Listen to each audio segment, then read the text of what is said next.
The topic is electric fields. We're going to go through it in terms of A2 syllabus, right? So first we need to understand where we find electric field, how is it established, and what it actually means.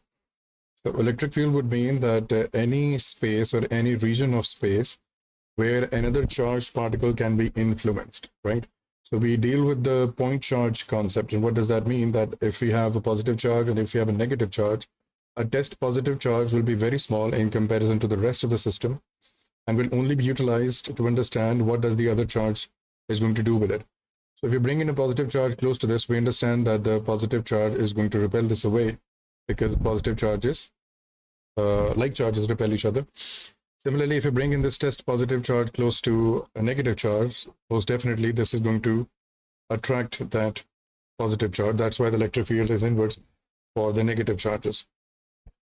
Now, these electric fields that we've drawn around them represent only one thing, that if they have a negative charge or if they have a positive charge brought closer to them, when do they start attracting them and when do they start repelling them?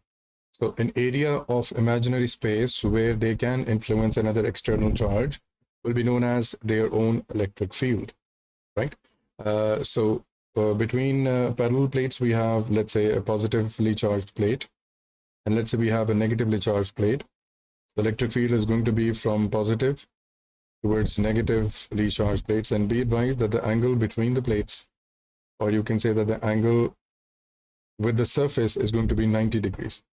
This concept is known as radial fields, that they make 90 degrees with the respective surface that they're going to be in contact with. Then we have the equation for electric field strength, right? So electric field strength is E equals to force per unit charge, which is simply newtons per coulomb. Now, this is analogous to the gravitational field strength, which we used to do as force per unit mass, which was newtons per kg.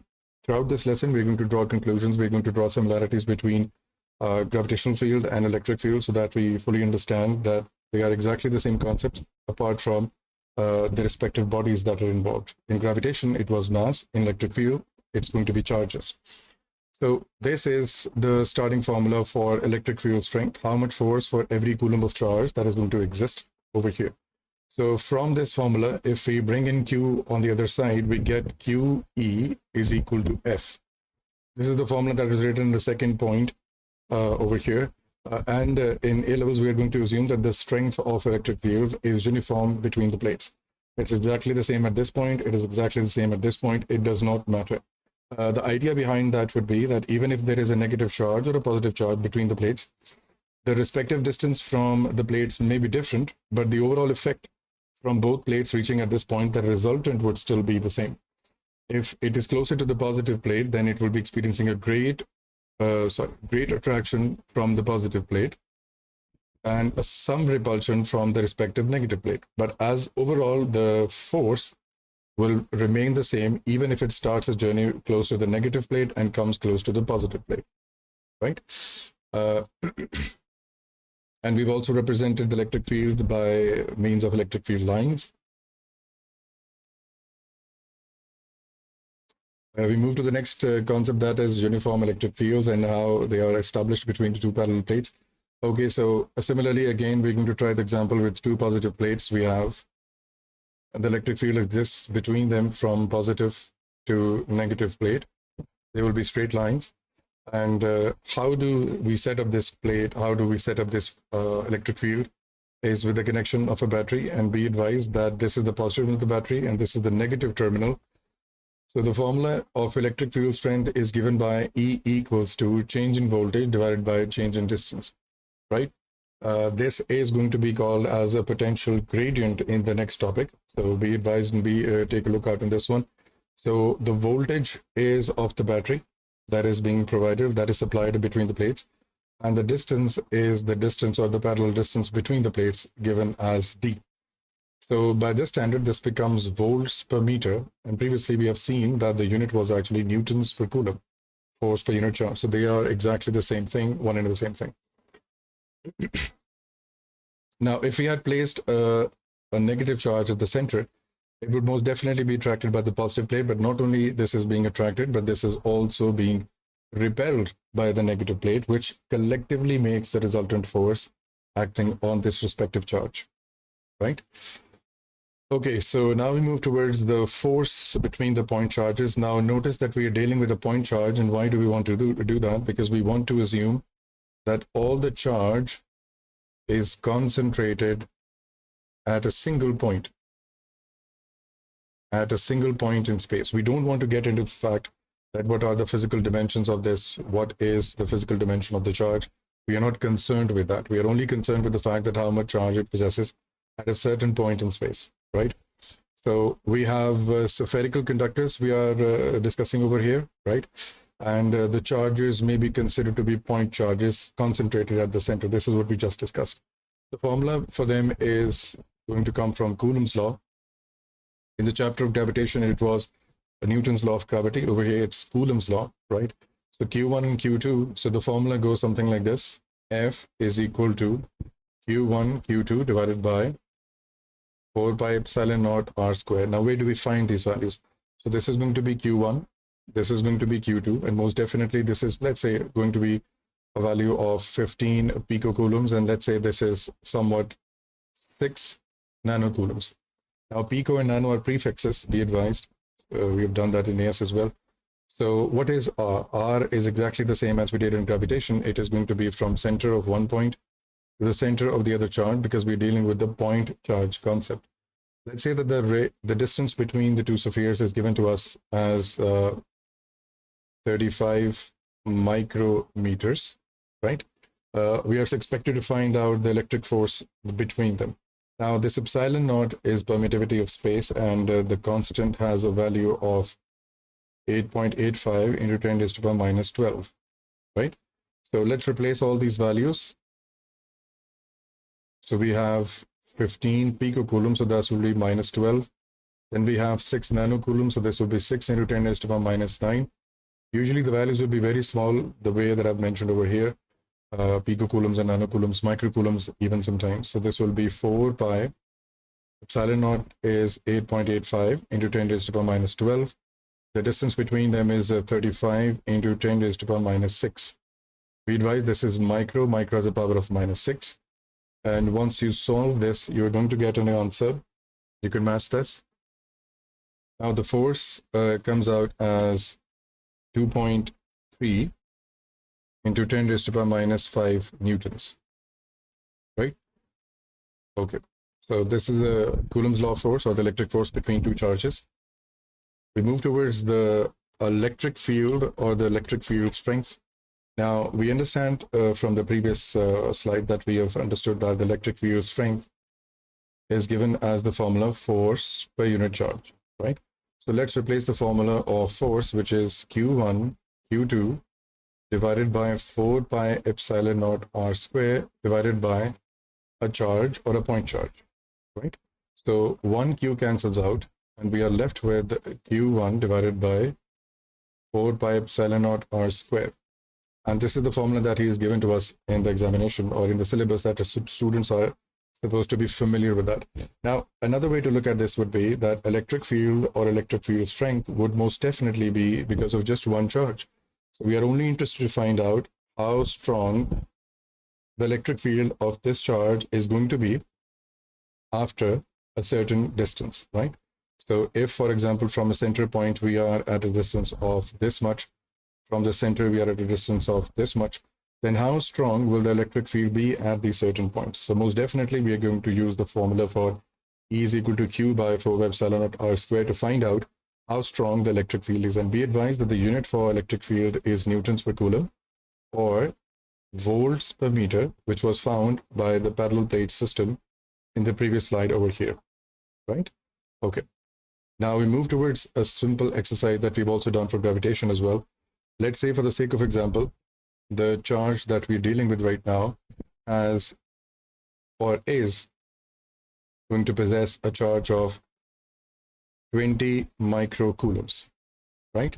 And the rest of the distances are given to us in terms of the center. So let's say from the center of the sphere up to this point, from the center of the charge up to this point, and most definitely from center, from center up to this point. And since every distance is ever increasing, we are going to consider those in terms of r from the center. So let's say that r at this level is 15 micrometers. And let's say this r is equal to 8 micrometers. And the closest one, r, is actually, let's say, 3 micrometers.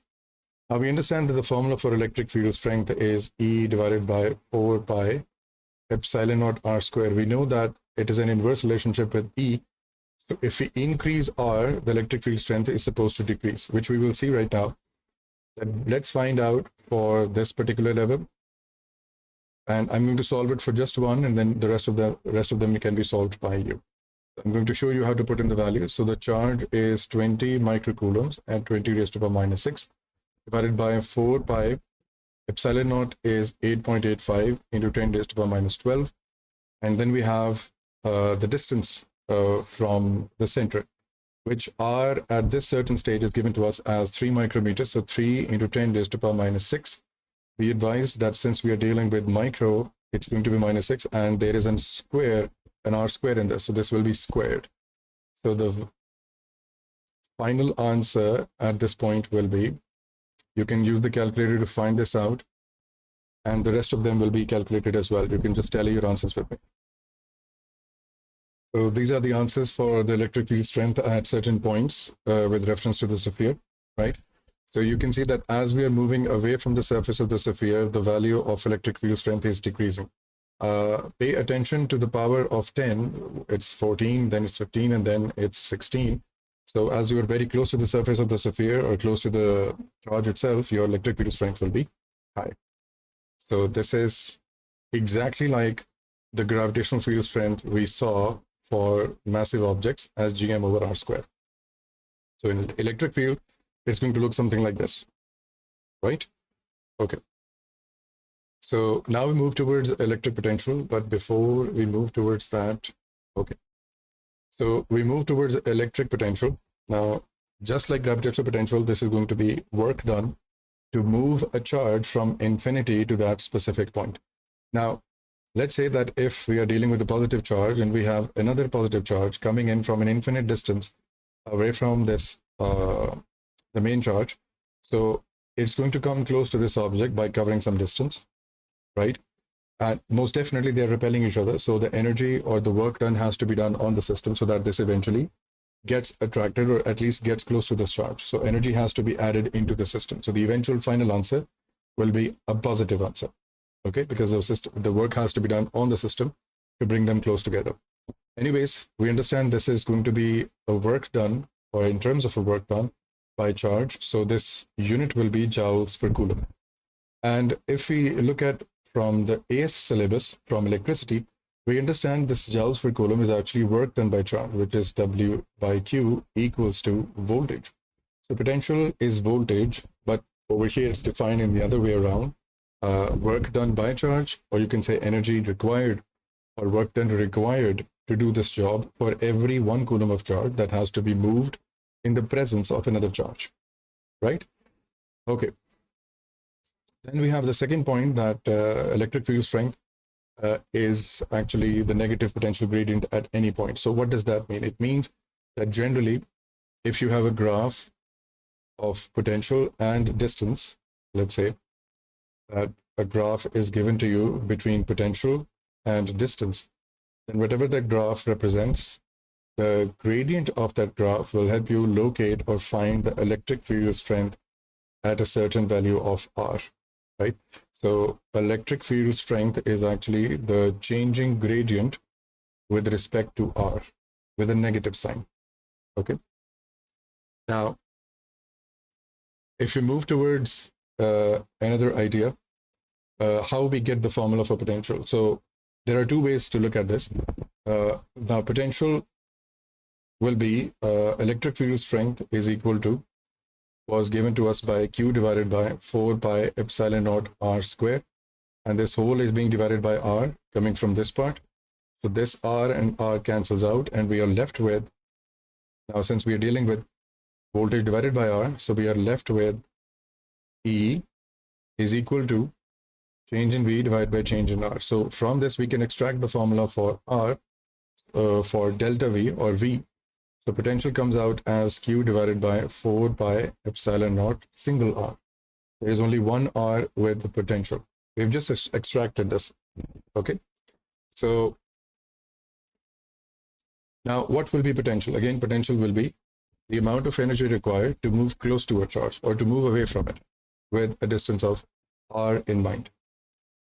So even at this point, let's say with the similar values as we've done before, let's say this is 20 microcoulombs. Let's say that the first level is R is equal to 3 micrometers. Then the second level is R is equal to 8 micrometers. And the final level is, let's say, is equal to 15 micrometers.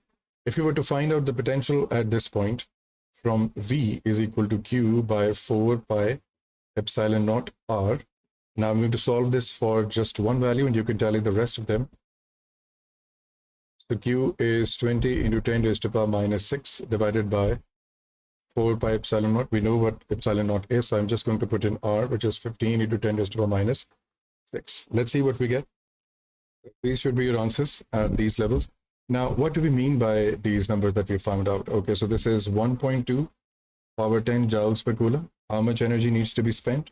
So 2.2 joules need to be spent, 2.2 into 10 raised to the power 10 for every 1 coulomb of charge moved among this space. Now, where do we get this number? So at 15 micrometer, it means that if any test positive charge was traveling from an infinite distance, where R was infinitely high, was so high that if it is brought from that distance and then left at this point, if it starts existing or living at this point, how much energy would be required to do this job? So this 1.2 actually signifies that. Again, at R is equal to 8 micrometers, if a positive charge was brought in from an infinite distance and then it came at this orbit and settled, then it will require this much of work done to move it from an infinite distance up to this level, which is 8 micrometers away from the sphere or from the charge. And as you can see that as you are coming close to the sphere, a higher number of energy or a large number of energy is required to do the same job. You see, if you were settled at a distance away from the sphere at, let's say, 15 micrometers, then the energy requirement is only 1.2. But if you had to come closer, then the energy requirement increases from 1.2 to 2.2. And if you had to come even closer, then the energy requirement increases from 2.2 to 6.1. We're ignoring the 10 power 10 for this discussion because it's exactly the same for everyone. So as we can see that as we start coming close to the sphere or close to the charge, the amount of energy required to do this job will start increasing, right? Because we are bringing a test positive charge. Again, from an infinite distance, a test positive charge wants to come close at this point or wants to settle down at this point. Since the charge that we're talking about is also positive, the test charge is also positive, they will be repelling each other. So the amount of energy required to do this job is going to increase gradually if you try to push them together, if you try to bring them together as much as possible. So this is what electric potential is. How close you want a charge to settle down to the next charge and how much energy will be required to do this job, right? Okay. So I hope that we understand what is electric potential. Again, like gravitational potential, over there, that was energy required for unit mass. Over here, it's energy per unit charge, right? Or work done per unit charge. It's exactly the same thing. So a common question in terms of electric potential that comes in the question is that he will give you some data for the respective charges. He will tell you that, let's say that this is plus 12 nanocoulombs, and let's say this is negative 5 nanocoulombs. And a test charge of, let's say, 2 microcoulombs is being brought from infinite distance, right? Where the electric potential most definitely will be 0. Why do we say that? Because electric potential has a formula that is V equals to Q divided by 4 pi epsilon naught R.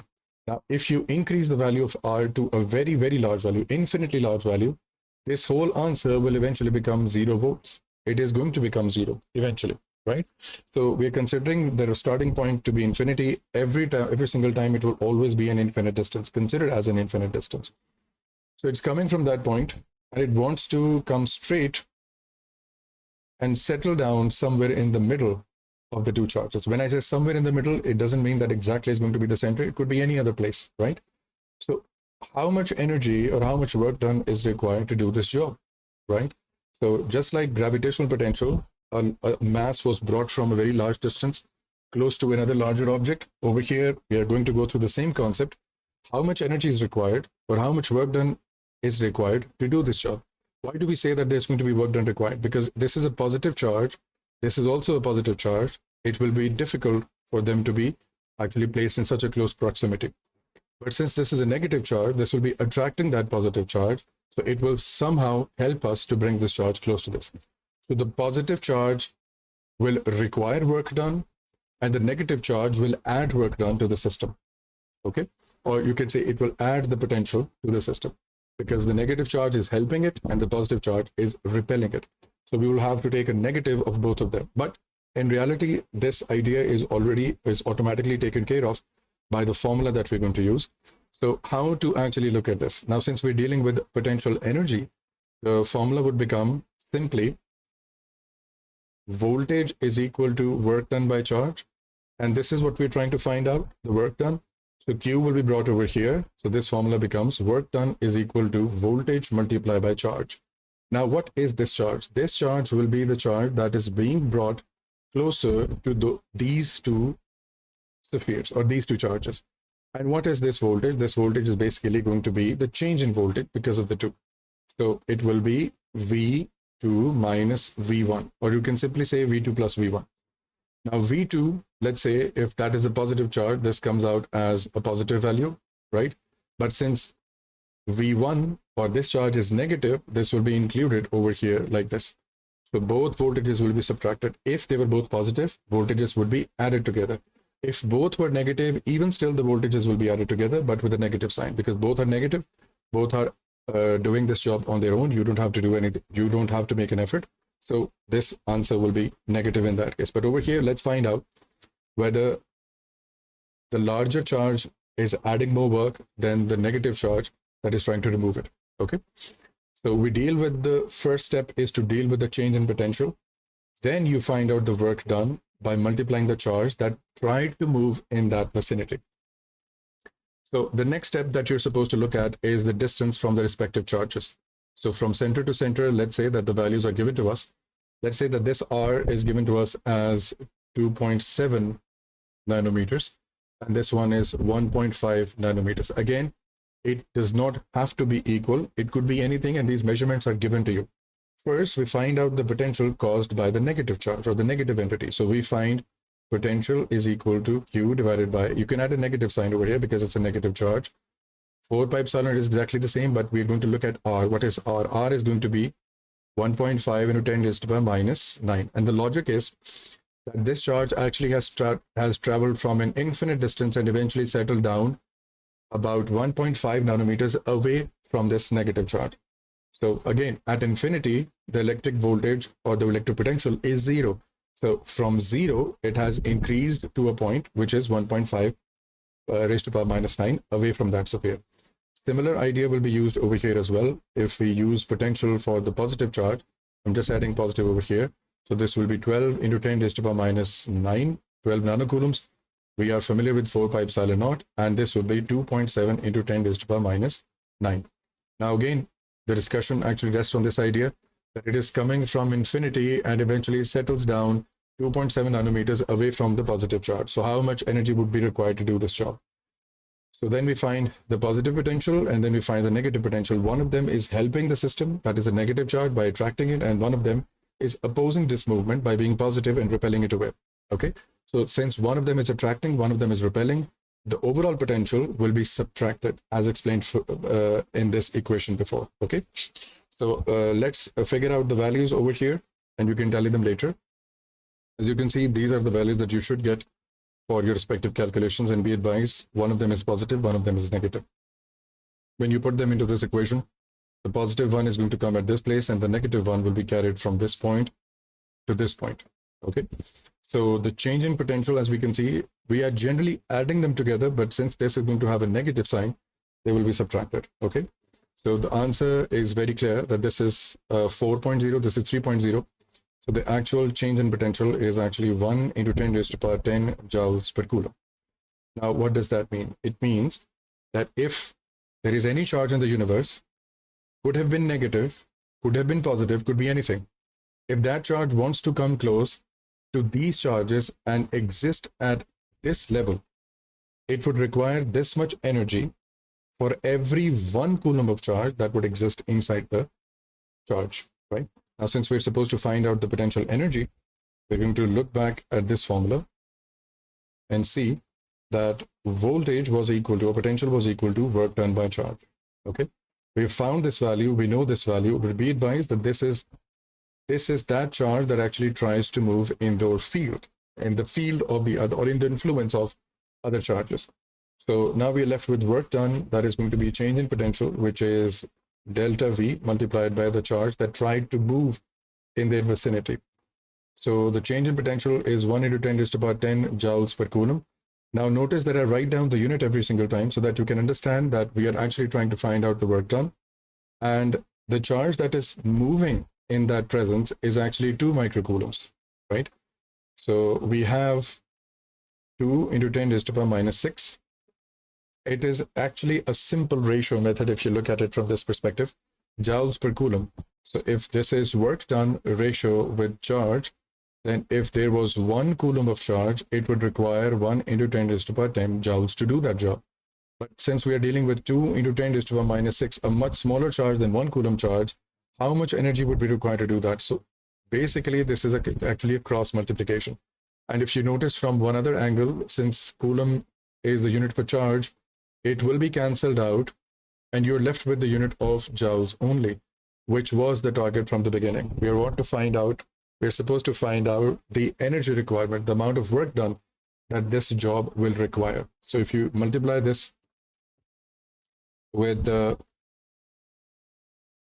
2e minus 6, we are left with 20,000 joules. So this will be 20,000 joules. So if this job had to be done, 20,000 joules of work done or energy would be required to do this job, right? So the next question rising from this part is that what speed should this charge be thrown at so that this can be achieved? He asks you what should be the velocity of this charge it should carry so that it eventually comes here and settles down. So the logic that we're going to develop is that this is the amount of work done required to do this job. Now, since this is also in joules and he's asking us about the speed, so we're going to translate the kinetic energy of the particle into the work done required to do this job. So now we will know how much speed should that charge be carrying if it wants to come down to this point and just stop exactly midway, right? So all the kinetic energy will be converted into work done. So we are actually trying to reverse engineer the process. So kinetic energy is equal to half mv square. And let's say for the sake of example, he tells you that the mass of this charge is 30 U. Now what is U? Let's get to that. So U is an atomic mass unit. It's generally written as AMU, and the value is 1.66 into 10 raised to the power minus 27 kg, right? Which means if he says there are 30 U, that means that protons plus neutrons collectively would be 30 in number, right? So since we are just dealing with that charge, with a massive charge that has some mass, we're going to use this as its mass. So the kinetic energy required is 20,000 joules. Most definitely the amount of work done. Of course, if it possesses this much energy, it will be able to overcome the repulsion of the positive charge and settle down in the middle. So that will be 1 over 2. The mass is 30 into 1.66 into 10 raised to the power minus 27, and then V square.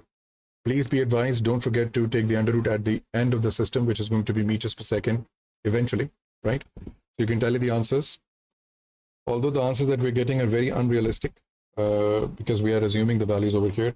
The answers that I'm getting are 8.96 into 10 raised to power 14 meters per second square, 14 meter per second.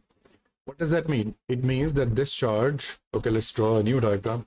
So we had a charge over here, we had a charge over here, and a charge needs to come down and needs to settle at this point.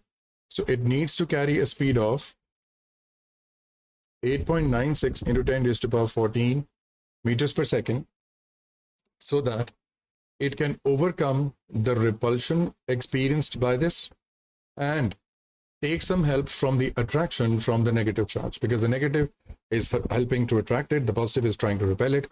And since the end answer came out as a positive energy, that would mean that energy has to be added into the system. So it needs to have this speed at a mass of 30 U to eventually slow down because of the repulsion of the positive charge and finally settle at this point, right? So this is electric potential. This is how we observe it. This is how we look at it. And this is how we calculate this in terms of energy requirements, in terms of electric potential. It's exactly like the gravitational potential, that there are 2 or 3 different levels. We're going to find out the change in potential, and then we're going to multiply the respective quantity. In gravitation, it was the respective mass or a satellite or a comet that moved from a higher level to a lower level. In here, electric field, there will be a charge moving in the influence of other electric fields, right? Okay, that is all for today. One more concept related to this idea is the graphical analysis between electric field strength and electric potential. So the graph of electric potential goes something like this. You just have to look at the formula that V is equal to Q by 4 pi epsilon naught R. We are left with the ratio of 1 over R, right? So V ratio R would be 1 ratio 1. If R is 2, then V will be 0.5. If R is 3, then this will be 1 divided by 3, which is 0.33. So let's say this is the distance R, this is 2R, and then this is 3. Generally, this is what the examiner actually requires from you. So we're going to start with maximum potential, could be anything. And from R, we observe that the graph starts decreasing. Inside the sphere, the potential is maximum. It's going to be a maximum value, and then it starts decreasing. You're going to, of course, use coordinates appropriately, 0.33. Draw those coordinates like this, and then draw the graph over here. On the other hand, if we have, let's say, the electric field graph, it is slightly different because the formula for electric field is equal to Q by 4 pi epsilon naught R squared. So the relationship is inversely related to R squared, right? So this ratio comes out as ER squared as 1, 1. If R is 2, then this will be 1 by 4, which is 0.25. If R is 3, then this will be 9, because 3 squared is 9, right? So this will be 0.111. So when we are drawing the graph of electric field on this axis, it is a downwards curve or an inverse curve, but a bit more aggressive than potential. Why? Because potential doesn't have a square. It has a R with the power 1. So if we talk about the sphere itself, then the electric field strength inside the sphere is 0. It abruptly starts from R with a value of E max, of course. At the surface of the sphere, it will be the maximum value, right? And as you start moving away, the value of electric field strength decreases, okay? So it will be 25% if you are 2R away, and it will be 0.1 or 11% if you are 3R away. So we have these coordinates in these regions, and then we start drawing the electric field like this, a bit more aggressive than voltage, okay? And notice the difference between them. The first one is the square separation, right? There is no power in voltage or potential. And the second difference is what happens to them at the center. Now here, potential stays maximum, and over here, the electric field strength becomes 0. Now, why does this happen? So how it justifies it, it says that if we are considering or looking at a sphere like this one, all the charge is concentrated at the center, right? So not the center, but since voltage is the work done, if you had to move from a very far distance and came close to the surface and then try to enter inside the sphere, whatever energy requirement was there, whatever work done had to be done, you have already done that. There is no charge inside the sphere, right? So because of this idea, even if you keep moving inside this vicinity, there is no change in potential, there is no change in energy requirement, because you have already spent the energy to do what you wanted to do. But if you come from a far away distance in terms of electric field, it says that all the charge actually exists physically on the outside of these dimensions. So all the electric field is basically on the outside of this imaginary sphere. There's nothing inside. So if there is no electric field inside, if you eventually do cross this boundary and come inside, then there is no charge, so there will be no electric field as well. It does not matter, right? Of course, it goes against the idea of point charge concept, but this is one of the ways to explain it and try to memorize it, but try to understand this from this perspective. Potential is maximum because whatever work done needed to be done, because this is joules per coulomb, it has already been done. And electric field is, there is no charge inside the sphere, so electric field inside will be zero. The charge is spread on the outside. Whatever had to be done, whatever electric field has to be overcome, it's on the outside, right? So these are two very common graphs that are going to be part of the P4 question.